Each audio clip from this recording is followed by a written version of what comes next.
तुम्ही पाहत आहात MCN न्यूज मराठी।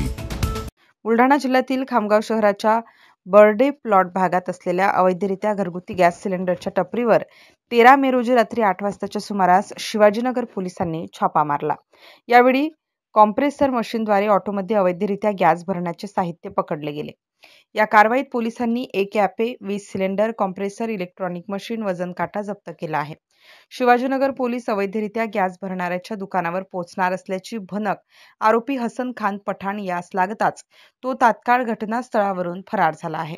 या प्रकरणी शिवाजीनगर पोलिसांनी उपरोक्त आरोपी विरुद्ध कलम 3.7 जीवनावश्यक वस्तू अधिनियम 1955 नुसार गुन्हा दाखल केला असून या प्रकरणाचा पुढील तपास शिवाजीनगर पोलीस करीत आहेत। MCN न्यूज मराठी करिता शेख अजीज शेख मोहम्मद, खामगाव।